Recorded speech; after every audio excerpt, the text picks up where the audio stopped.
So maybe we should just introduce ourselves one at a Yep. time. Yeah. Sure. I can start. I'm furthest east, probably.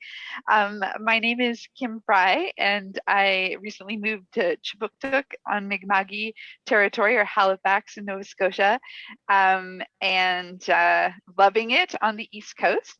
And I've been involved in the working group for a emerging all-volunteer organization called Music Declares Emergency Canada, and we are looking to be a place where the climate movement and the music community intersect to try and see as we move forward in a just recovering from COVID, that we do so mindfully, really thinking about the sustainability piece and how to reduce the climate impact of the music industry. So I'm very happy to be here and love FMO as an organization and the conferences. So it's nice to connect with you virtually.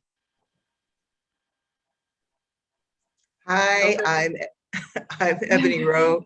I'm the executive director of PhemPhat Entertainment Group, which produces the Honey Jam Artist Development Program, which has been running for 26 years, based in Toronto, but serving female artists across Canada. Please check us out on Instagram at the Honey Jam, and our website is honeyjam.com, and you'll see all the different things that we've been doing. We provide promotional, mentoring, networking, and performance opportunities for emerging artists. Cool. I guess I'll go next. My name is Sannie. I'm from Winnipeg, Manitoba, which is Treaty 1 territory. It's the traditional territory of the Anishinaabe, Cree, Ojibwe, Cree, Dakota, Dene peoples, and the homeland of the Métis Nation. I'm an artist, entrepreneur, musician, consultant, kind of do a bunch of different things, wear a lot of different hats. Yeah, my business is called Grape Experiential, and I'm in a rap group called The Lytics. So that's a bit about me. Hey, my name is Oko. I'm a business manager based out of Montreal. I only worry about money. I've been doing this for quite a bit, and as it relates to touring, I've also worked for Donald K. Donald, who's a concert promoter based out of Montreal. One of the biggest was CPI, which was based out of Toronto. They used to do all the concerts across Canada, and we still do a few shows here and there with them. But for this panel specifically, I'll answer based on the artist's perspective, based on my business management point of view and what I've been seeing on how to safely navigate COVID on the touring side. Way back when I started, I got involved with Folk Music Ontario. One of my artists was, I think they performed there back then. I think that was like 15 years ago. Happy to be here. Very weird not seeing anybody except for our 4 faces. But other than that, happy to be here.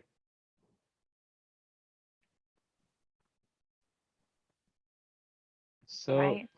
process-wise, how do we do this? We just go talk from our different perspective. How do you guys want to do this? Yeah, I mean, I think we're looking at the landscape of what safe touring is going to look like and how things will change.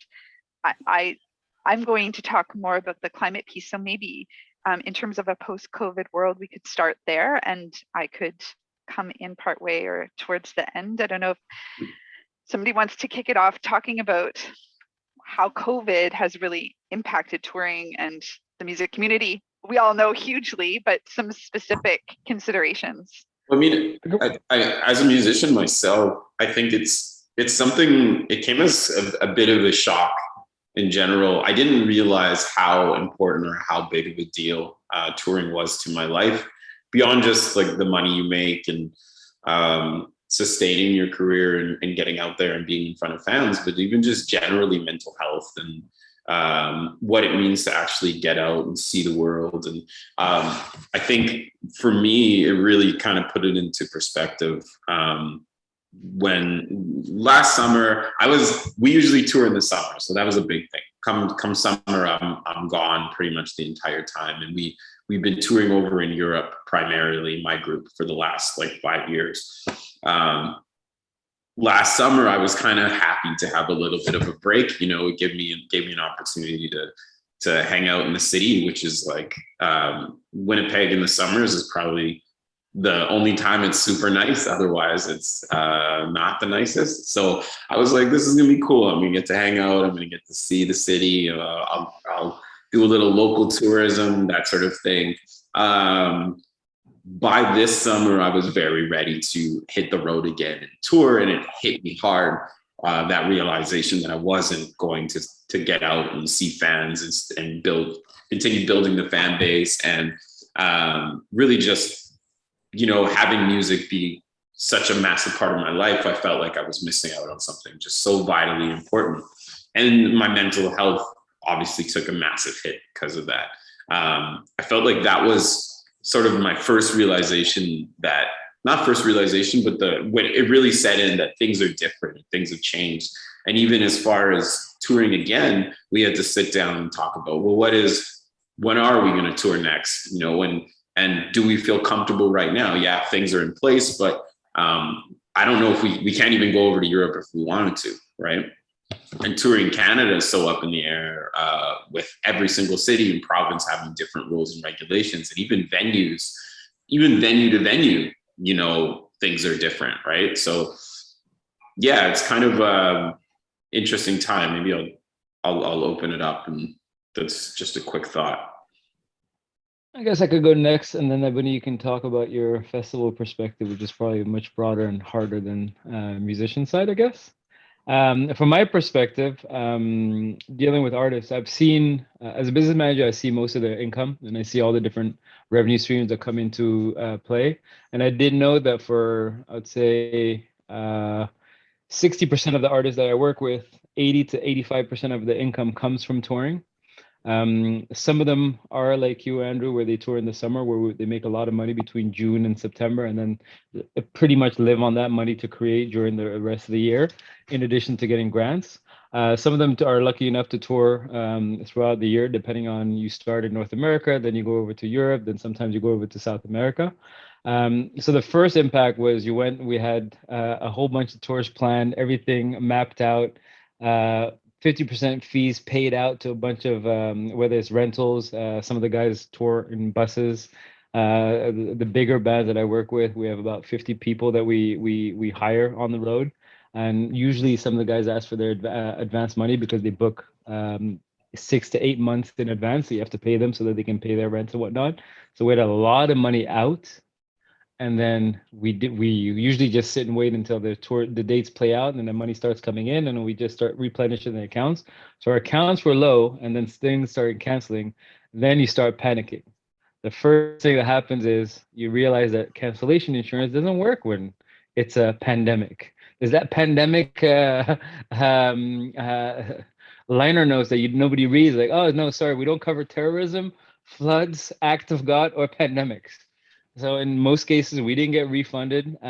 We were out the advance money that we paid out to our people. We believe in our people, so we didn't ask for the money back. So we were just out money.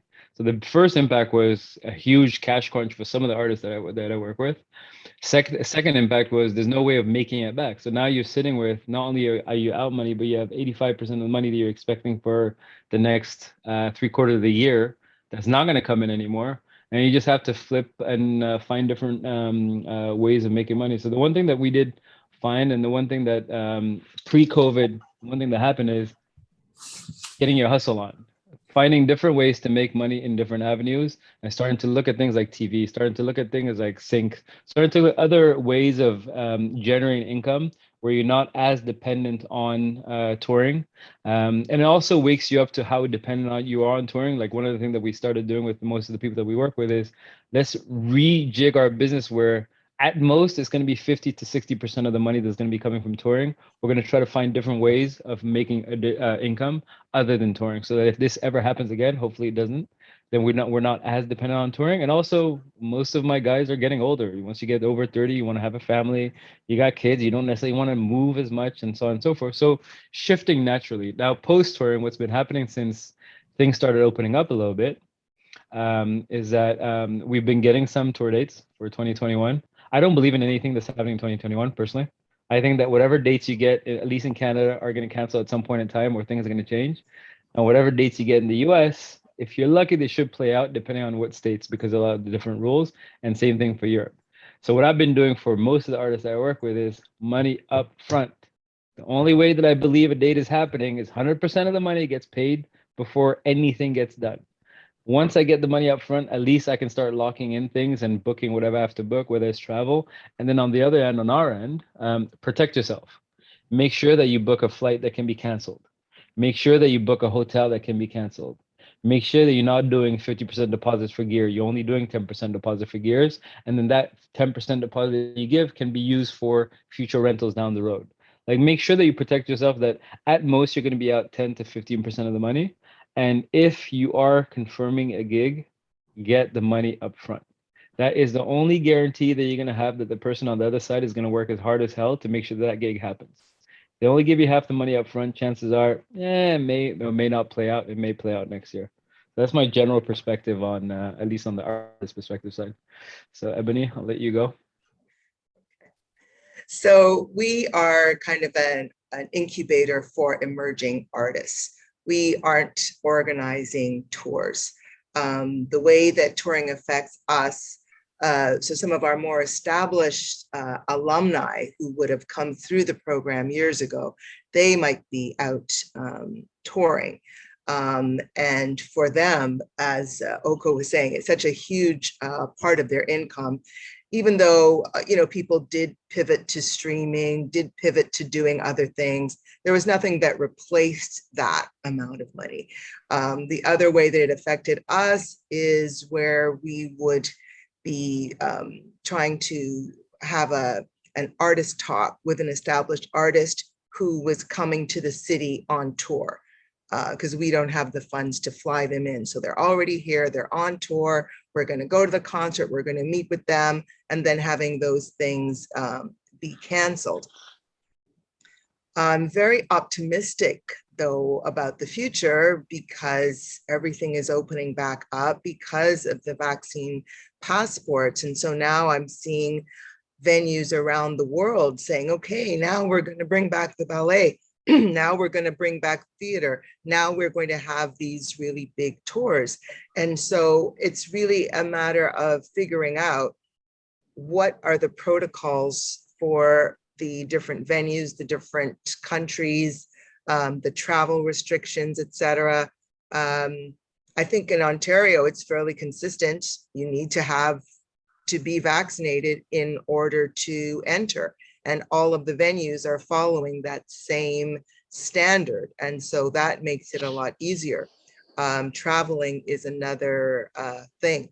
And I know by talking to some other people who do book festivals here, that some of them were not able to find some of the biggest names that they wanted to bring because they were not vaccinated and had no intention of being vaccinated.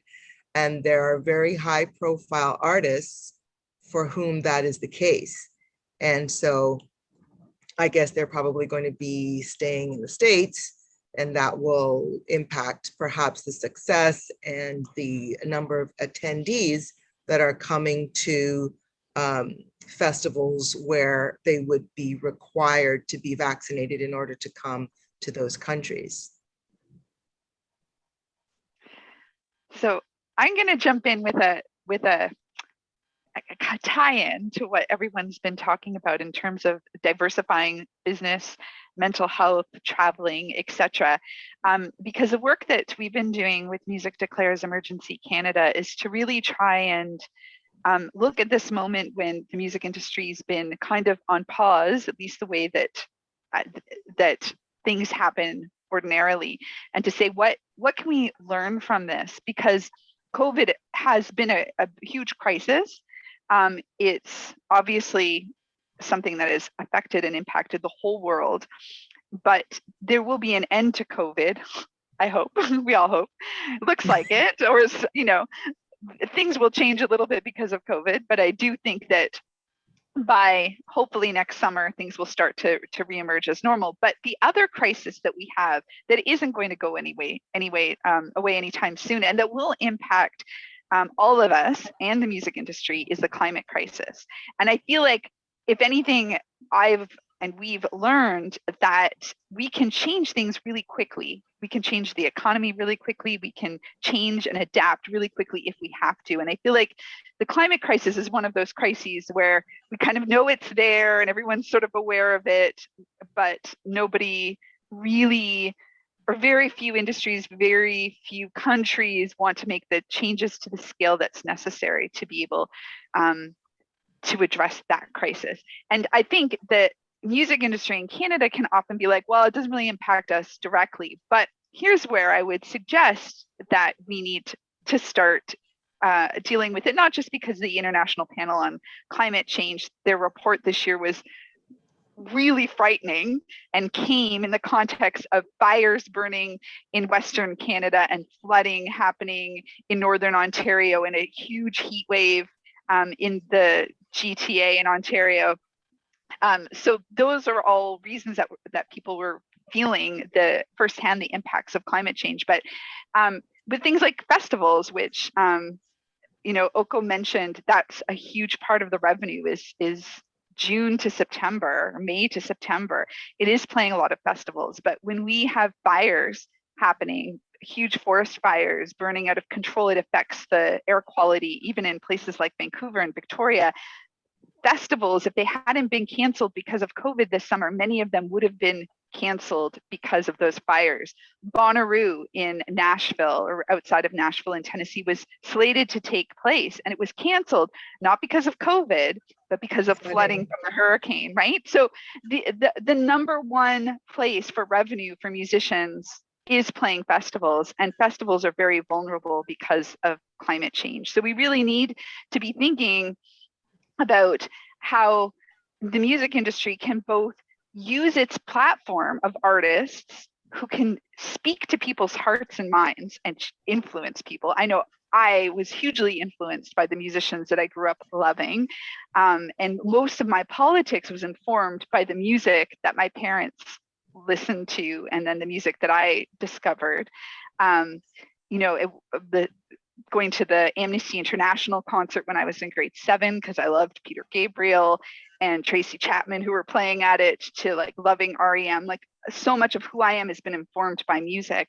So I know that artists have the ability to change people's hearts and minds and mobilize them, which is the reason why any dictatorship will round up the artists and put them in jail at the same time as all the political radicals, right? Because they know that artists have that capacity. But then there's the actual music industry and rethinking how we do it in Canada. And in the UK and other countries, they've really gotten on board. All the major labels have signed on board, smaller labels, booking agencies, etc., to see how we can do things differently. And I think we have an opportunity in Canada, especially with Stephen Guilbeault as the Minister of Heritage, he used to work for Greenpeace, to try and get support from the government, from foundations, to support artists who are musicians are in such a vulnerable position to reemerge in the new musical landscape, thinking about the climate impacts of touring and traveling and merchandise and manufacturing vinyl versus CDs versus what Lord put out, which was a compostable CD with a download card inside. So there's this opportunity to really rethink what we do that I think connects in, right? The fact that Factor will give you money to fly to a conference in Europe and fly back. But if you are doing a tour in Europe, you can't access that money. They'll only pay for you to like go there and come back. So I think we have an opportunity to really try and get Factor in the arts councils and Canada Heritage and the Canadian government to start to fund artists to be able to look at their carbon footprint and to lessen that and really do a big rethink as a music industry. So that's where I'm kind of interested in taking this COVID moment of not just being like, oh, how do we go back and start touring and start business as usual, but with COVID considerations, it's at the same time, how do we also go back to doing things in a more sustainable way so that this existential crisis that does impact people's mental health, especially young people who are so tuned in to the climate crisis, that we can really start to rebuild an industry that I think will be more humane and actually be good for people's mental health at the same time as addressing the climate crisis. Well, I think it's like, I mean, that's yeah, that was really interesting. And it's not the most straightforward, there's not this most straightforward answer. And I think that's why it's a very interesting question, right? And I think you made a good point. We're at an interesting place where when everything kind of falls apart, there's opportunity to build it back better, you know? Mm-hmm. And so we're kind of like, my band and several other groups that are out there touring are now trying to look at not only what kind of COVID specific protocols they're going to take and what plans we're going to put in place to make sure that we're all safe when we go back to touring. But I think there's also opportunity to start thinking about, how can we reduce our carbon footprint, and how can we be a little bit more sustainable in our practices and the way we operate, whether it is like, production of actual like the music that we're creating, or the way we travel, or so that's, I mean, that's all good points, and I don't necessarily have like an answer to it, but it's, I think, good on you for sort of bringing it up and bringing the conversation to the forefront, right? We're talking about what's next, and why not be talking about the environment at the same time, right? So I know that didn't add a lot to what you're saying, but I just wanted to say that I appreciate the comment. Thanks, Andrew. A couple of people in the comments have asked us to talk about the idea of this being a time to try to advocate for more money from streaming, and also asking for Oko and Andrew to talk about the idea of moving forward and looking at reimagining the touring landscape in Canada. Yeah. You want to go? Go. I'll go. No, you go. Go. I'll hit it after. Touring landscape in Canada, I think that the main thing is going to change is nobody's going to go out on the road just to go out on the road anymore like we used to, where everybody just got excited to have dates, whether we sell tickets or not. I think now everything is going to be a little bit more thought through. And an interesting idea came from my gym, actually. I go to, I'm one of those crazy people who likes to do CrossFit. And I go to a CrossFit gym where I was switching over from my old gym to a new gym. And my old gym used to be a big 500 member type gym. And then this new gym got me by, it's a little bit more expensive, but they got me by saying, we're trying to hit not have more than 100 members. We're 94 right now. You could be 95. After that, we close up the membership. Annoyingly enough, for a person like me, they're like, oh shit, I want to be part of that exclusive club. Excuse me if I swear, and I'm not sure if you're allowed to or not.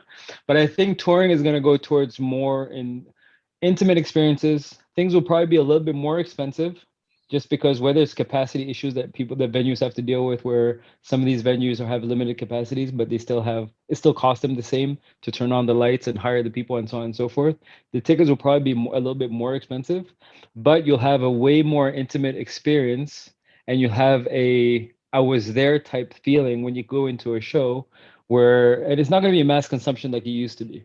I think it's just how people are going to consume music is going to change. It's not going to be I have to. People are going to be very selective in the things that they go to, for safety reasons, for monetary reasons, for whatever the reasons may be. But it's going to be an experience where I think that's one of the things that we did lose. Also mirror to that, traveling at some point, most of us in the music business travel a lot, and we didn't even look at traveling anymore. We're trying to find the cheapest possible flight to get us from point A to point B. When I used to travel when I was a kid, I remember I used to wear a suit with my parents when I got on the plane, because traveling was a thing.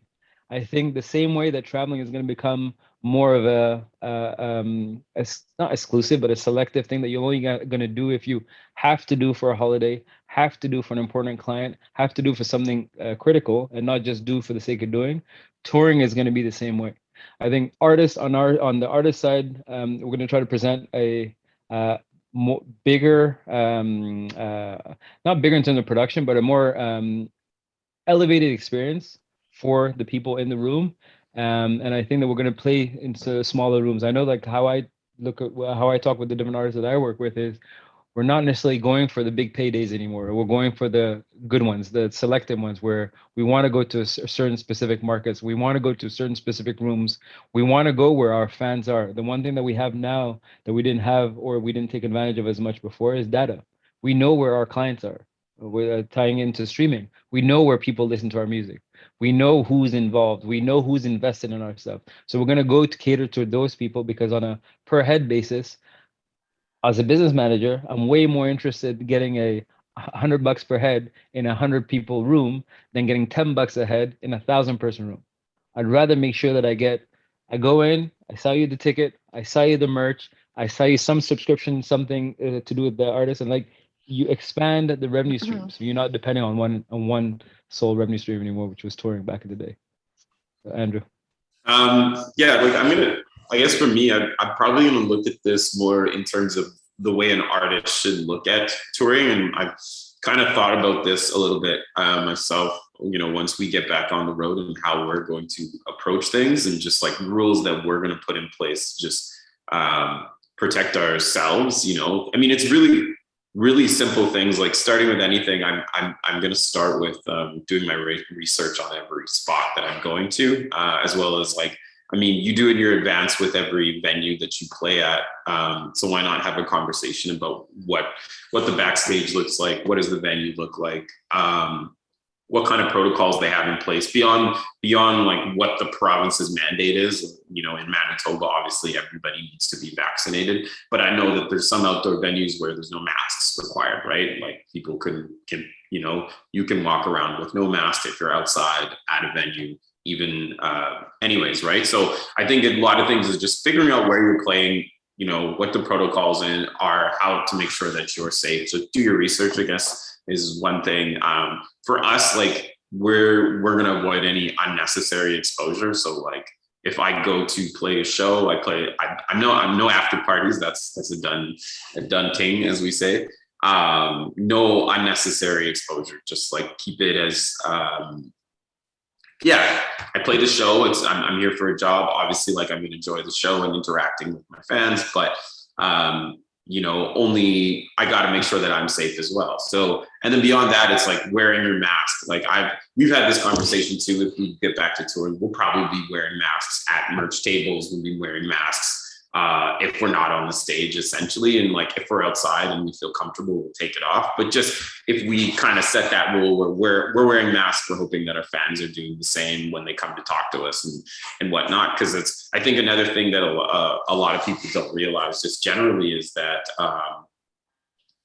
so this might be your big night out. It's a Tuesday, say it's your big night out of the week. This is just one night out for my next 2 weeks, right? So I'm constantly going to be meeting people and talking to people. So I got to make sure that I'm as safe as possible. So I'm going to wear my mask, and I don't think it's that crazy to ask a fan if they mind putting theirs on too, right?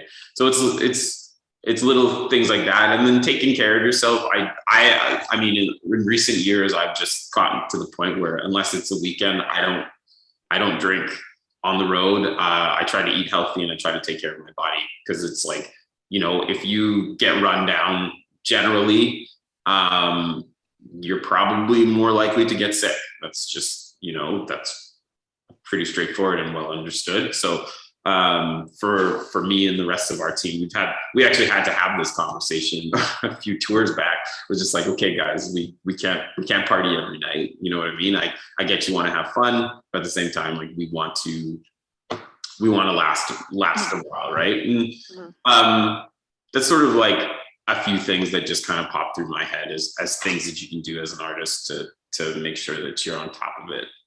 And then last thing, Ebonnie, and then I'll pass it over to you, is also that idea of being really deliberate about your tours, kind of backing up what Oko said, is being really smart about where you're going and what tours make the most sense. If you're on a longer tour, you're going to expose yourself more, and you're playing bigger venues. There's more people, the chances are greater. So being really smart about tight curated shows where everyone, you can kind of control who's going to be there and how it's going to be presented might be smarter, and you can raise your ticket price for that to kind of offset the costs of obviously either playing smaller venues or doing less shows. So yeah, that's a little bit there. I definitely co-sign what was said about the idea that one of the things that came out of COVID was a closer relationship with the fans, with the audience, and much more of an appreciation. And yes, getting that data and knowing who your target audience is. One of the things that was kind of that I hadn't thought through about being excited about the vaccine issue was the artists who play to all ages audiences, because many of the younger audiences aren't able to be vaccinated yet. So someone who is like maybe has a Britney Spears in her early days type of audience of tweens and children, that won't be able to get into an all ages. So there's someone who had that type of audience that was going to be booked in Toronto. And then now that with the vaccine mandate, that show is likely to be canceled because most of their audience isn't going to be able to attend. One of the things that another comment, and I don't know if you guys want to address the earlier thing about streaming and getting more money from streaming, but someone said, what can agents and managers do to increase artists' safety on the road? Everything going forward is going to depend on what's happening with COVID. And so, yeah, I was all excited, everything's opening up. But the other thing that's happening is that vaccines are wearing off and we're getting a lot of breakthrough infections now and talking about the booster shot, and that is causing people to be wary. And some concerts that are booked for November that were sold out now have tickets available because there is some hesitancy. So you have to be on top of all of this information, which changes, it seems, every 5 minutes. And so my answer to what can agents and managers do to increase the artist's safety is just being aware of all of those things, and then just adjusting to make sure that your artist is protected. What's the access to them, seeing the space that they're going to be in, and making sure that you're clear on what's going to be happening, who's going to be backstage, just all of those things that go as part of touring. So I'll turn back over to you guys on that. If I could just quickly jump into that I think on the climate piece is another place where managers and agents play a really big role. So when thinking, and it goes back to what Oko and Andrew were also saying about touring and being much more mindful about where you're playing is also how you're playing, right? So trying to knit together a tour that makes sense so you're not flying out west and then coming back, say, to Montreal and then flying out west again 3 weeks later. Like, how can we build tours that make sense? And I think that will have an important impact on the physical health of the artists, but also on the climate impact, the carbon impact of their travel, if that can happen. And I think it's going to mean doing some advocacy with festivals around radius clauses and trying to do what I know the Calgary Folk Festival and the Canmore Folk Festival have a relationship. So they happen, I think, 2 weeks apart, that they might book the same artists so that an artist coming from far away can do those two and then maybe fit in some other shows nearby in between, right? So like, how do we build a culture that is thinking about the artist's health in terms of touring, but also the planet's health in terms of touring, and working really closely together to develop things like green riders that also are taking together COVID safety so that we're reliant less on plastic and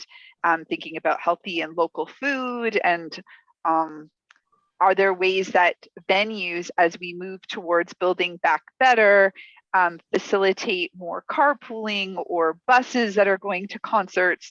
Like I grew up in Cornwall, Ontario, near the Quebec border. So Montreal was our go-to place. And one of the moms, when we went to go see U2, was just like, all these kids from high school are all going to Montreal to the same concert. We're all driving and then waiting for 3 hours and then driving back. This makes no sense. So she rented a bus from Cornwall and we all got to go on it together, went to the concert and came back. It was an amazing experience because you're with all the fans who've been at the same concert, and our parents didn't have to do that drive individually. How do we build a culture that groups people together to be able to go to festivals or the really big concerts that happen at the arenas, etc. So you don't have people driving, 100 cars driving from Kitchener-Waterloo to Toronto for that concert. Could there just be a bus, etc. So I think there's lots of ways in which agents and managers can work with artists to build a safer ecosystem for touring. And I think also to be advocating to go back to the streaming for more money for artists from streaming so that, again, people aren't as dependent on touring for their income. My daughter is in an emerging band, and I was co-managing them for a few years. They're called Moscow Apartment. And one of their songs has 1.5 million streams on Spotify. And I was shocked when I found out how little money that actually generates. Maybe other people aren't shocked and have known more than I have, but it seems to me like that is something that really needs to change very rapidly, is how little money artists get from their streaming, and how do we change that? I don't know, but I feel like it's a necessary part of this puzzle as well. I think the thought process, looking at money all the time and looking at streaming all the time. It's about 1 million. 1 million streams is about $5,000 if you're lucky. And that's before percentages, before labels, before everything else. I honestly think that that's an ongoing battle. It's going to be a long-term thing. In order to benefit from streaming, because artists do need the streaming technology anyways, they need these companies to put and invest this money in order to create these software that everybody has, and that music has become a utility, which is the biggest problem that we have is not necessarily the streaming platforms themselves, is that people no longer have the habit of paying a certain amount of money for the music. It's like water. You turn on your water, you expect the water to come out. You have a computer, you expect to either have Spotify or Apple Music, you pay a monthly subscription, you expect to have as much music as possible. The perspective should shift. Instead of looking at it as a revenue stream, just look at it as a marketing tool. All the streaming platform really is like LinkedIn. It's a place where you put your business card, where you get as many people as possible to listen to it. And then from that, you find different ways to benefit. Doesn't necessarily have to be touring. With things like TikTok nowadays, which is the biggest hype that everybody's talking about now, is how do you monetize on social platforms? You do it by, if you have the streaming numbers will help you get corporate companies interested or noticing you, and you parlay that into money. On the touring side, having been a promoter, promoters look at streaming numbers. So if you don't have the streaming numbers that you need, you're not going to get booked on these big festivals. So it's just, I think that the streaming discussion is a long-term battle, and it should be addressed, and we should keep on fighting to try to get the money, the cents per stream increased. The reality of it is, unless all of us here want to pay $100 a month in order to have access to all the music in the world, the speed at which the money is going to go up to pay artists is not going to be fast enough for artists to actually benefit. So you just have to change the perspective. Because at the end of the day, the same people who are complaining about having so little income from streaming are not going to be willing to pay $30, $40, $50, $60, $70 like you have for cable TV in order to get access to music. And it's going to cost us more money as artists to access that many people so widely worldwide. Nowadays, you can be an artist sitting in Canada and have your song blow up in Croatia and build a market there, and then grow, and now you have a touring market there possibly. I think generally, oh, sorry, Ebonnie, I saw your hand. Go. No, it's not related to streaming, so. Okay, yeah, I guess to hop in, generally, I think it's just, there needs to be a more equitable system in general put in place. And I think a lot of it, like you kind of mentioned, Oko, it's going to take time for these sort of things to change and perspectives need to change. So I almost think like to take some of this into the hands of the artist, I think kind of going back to being really tactical about the way that we put out music, the shows we play, about like whether it's festivals, and to think more about hiring more local talent and keeping things more regional. There's mention of, you know, regional artists and touring. Like, why I think it's just like people that are consuming and making music just being smarter about the way they operate, right? You have even with like the inventions of or the NFTs and people creating basically less copies of their record, or not releasing stuff directly to streaming platforms, and creating physical copies, and engaging with their fan bases better. You know, there's this theory called the 1,000 fan theory, and the idea essentially is that you can have a very sustainable, good career off of curating 1,000 quality fans, as opposed to, you know, buckshot approach where I'm trying to get 1 million fans, right? So focusing on 1,000, be really smart about those people that you're reaching out to, engage with them genuinely and earnestly and honestly, you know, make a friend, make a friend out of that person. And I've kind of used that approach for different places, right? Where we're touring, and there's places on the other side of the world that you'd be surprised if I told you I sell out every time I go there. You know what I mean? Tiny little towns in Germany that my group can sell 150 tickets and sell out, right? And a lot of that was because I know half of those people by name. You know, they have personal messages in their vinyl from me. I email them every single time I come to town, you know, and then they may follow us. They might hit 3 dates, our next 3 dates with us, and they're at the shows. But really it's about what it was is like cultivating that fan base. And so anyways, I bring this all up because it's like, yes, the streaming has to change, but I almost think like maybe a more immediate strategy is to be more conscious about the way that we release music, and also engage our fan bases to be more conscious about the way that they consume it. But I think just and then I'll stop talking. I think the fans are actually engaged, and the fans actually do care when you get to those 1,000 that you're talking about, because I've been seeing the same thing where you have the marketing, which you use streaming to go at large, and then you have like your Patreons or your website, or which caters to those specific fans. People will pay because they are fans and believe in you. That small group of people. Yeah, I completely agree. I know we only have like 2 minutes left. One of the things that hasn't come up enough, in my opinion, in the general discussion around COVID, and then as we discuss better safety in touring, is the physical health of the artist and everyone around the artist. So an interesting comment that came up in the chat here from someone in the audience was the idea of these, you know, the long, arduous tour, the night after night in the bus, and, you know, the paying your dues and how draining that life on the road is, and the effect that it might have in lowering your immunity, which might then affect, you know, getting sick or even catching COVID. So I thought that was an interesting comment, as well as social distancing and the ability to do that on tour buses. There was also comments about, do you see in the future that there will be less international tours, more regional tours, focusing on the artists that we have at hand, our homegrown artists, and letting them be the headliners and the stars without having to rely on flying in artists from overseas?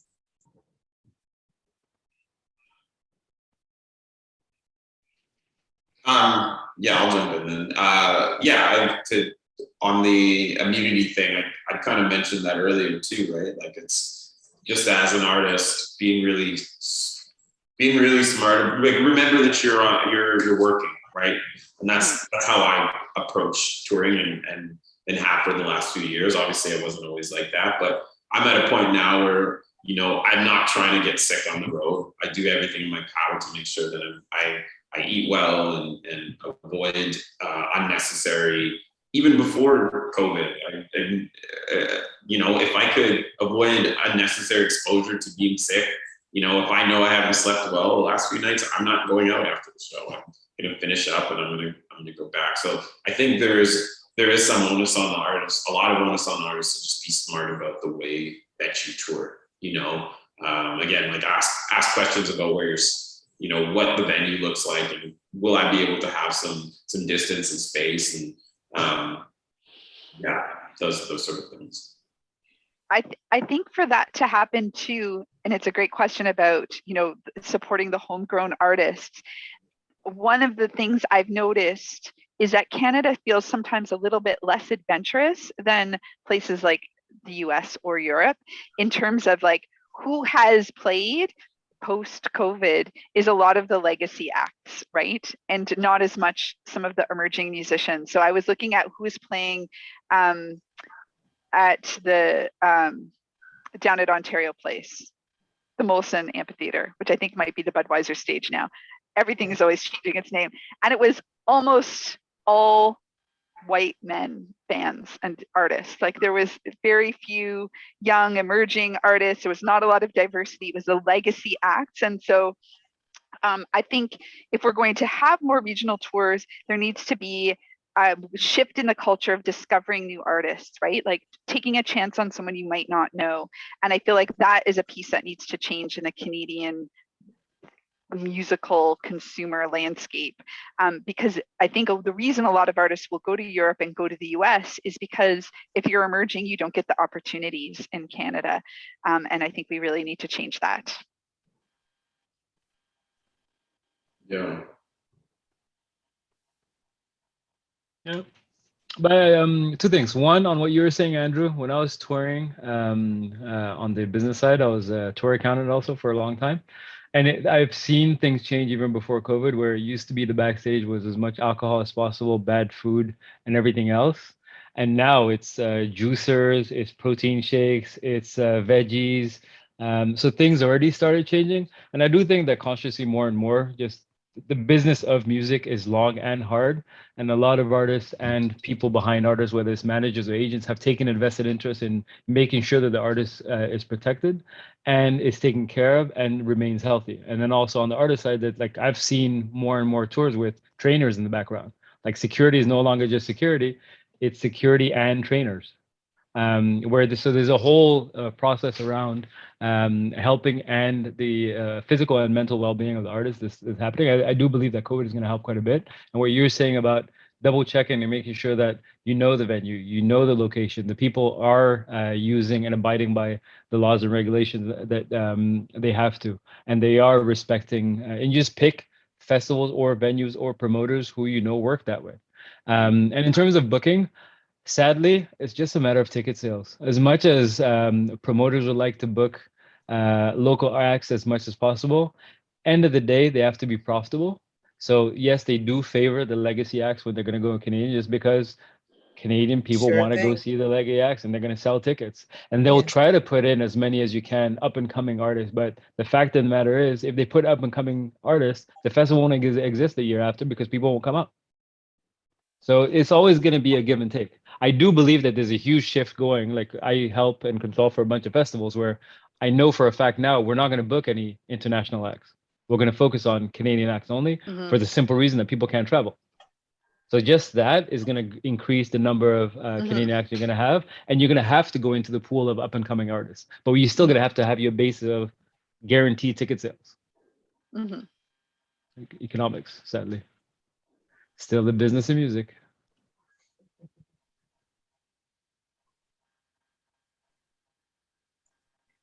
Any other questions we should? Does the audience have any questions coming up?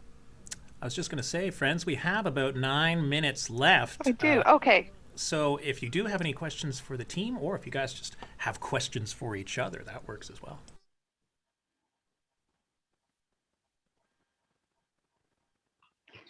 While we're waiting for some questions, if I could, I wanted to actually mention that Music Declares Emergency Canada. There's a Music Declares Emergency website. There's a Canadian drop down. So if you haven't checked it out, please do. You can sign on to the declaration that we are in a climate emergency, and you can sign as an individual, you can sign as an organization. We are in the process of applying for grants to get staff with Music Declares Emergency here so that we can work with more organizations and more artists to help them change their approach to making music, developing merch, organizing their tours, and so create things like Green Riders. And so as we get more capacity and more funding, we're really hoping to be able to work with people on those pieces. But I feel very excited about the possibilities of what we might accomplish. There's another organization as well in the US called Reverb, and they've been doing this work for about a decade, mostly with very large stadium tours. We're trying to figure out how we can do things with a variety of artists at all different levels of their careers, but I'm really encouraging people to join in so that we can, in this next year, as we revision what the music industry is going to be in 2022 and beyond, we can build back in a much healthier way for the planet and for individual artists. So please do check out the website. We do have a question from someone asking for examples of success stories of artists that have readily worked touring, emerging artists who have had success touring.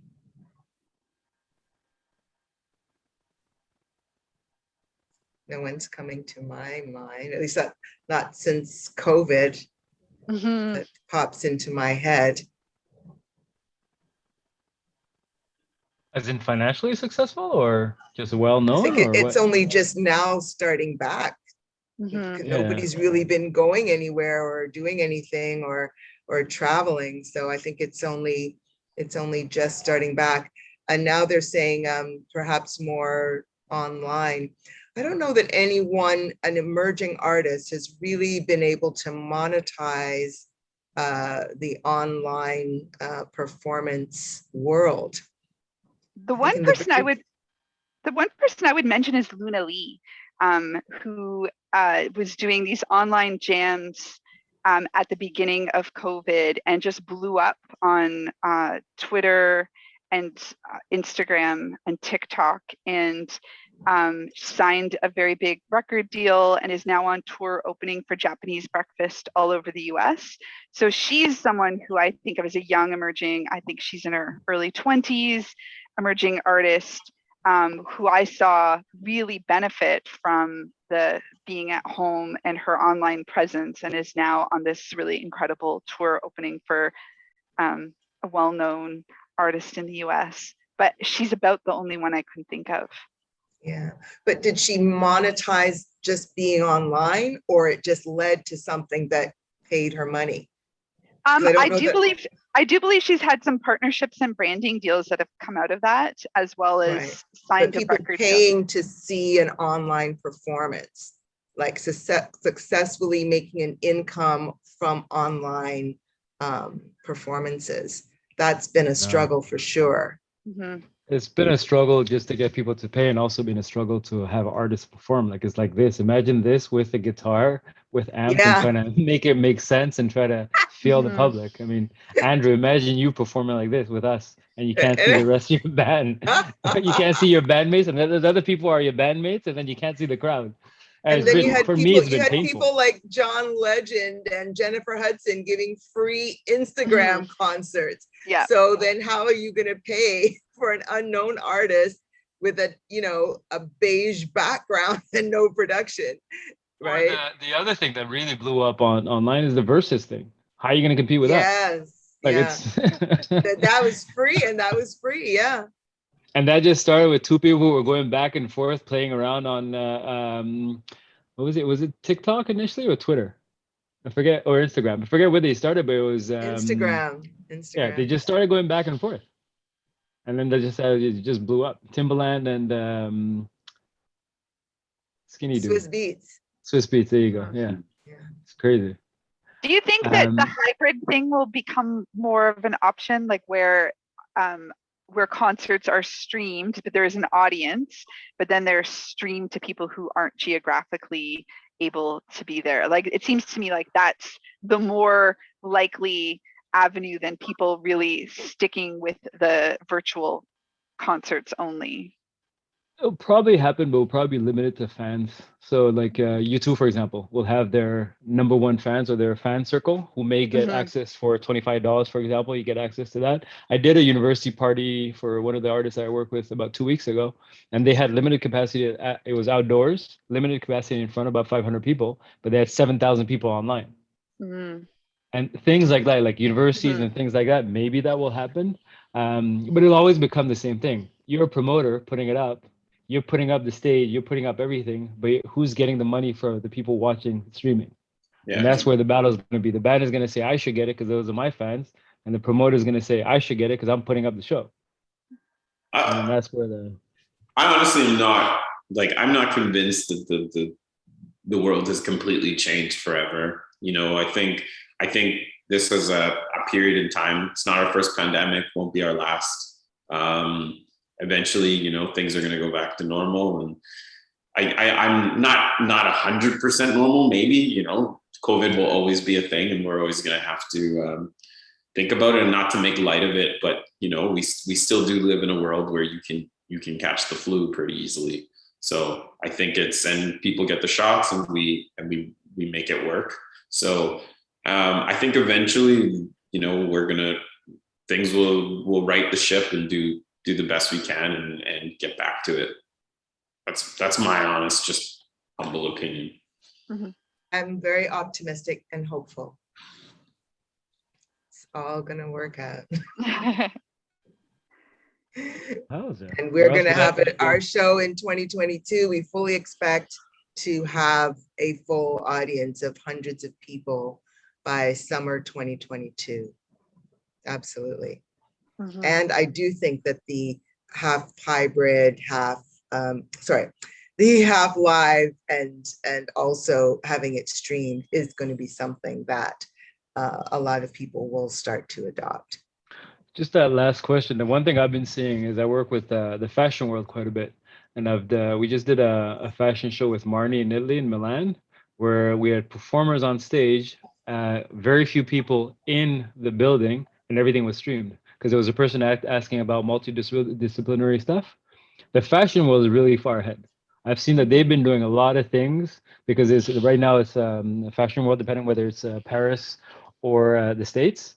It's Fashion Week right now, and they've been doing a lot of things because they have limited capacity where they create the performance, they showcase their clothes, they have to show it to people, and they're using streaming in order to do it. We did it with Boiler Room, I think it was, that streamed it, and that's been working quite a bit. Yeah. So just different. I think that things are just going to change. We're just going to have different, smarter ways of doing things. But I do believe that touring is still going to be touring. Festivals are still going to be festivals. People are still going to want to go out, and artists is still going to perform. Things are going to be a little bit more expensive, but we'll be back. Yeah. Definitely. Because I don't want to be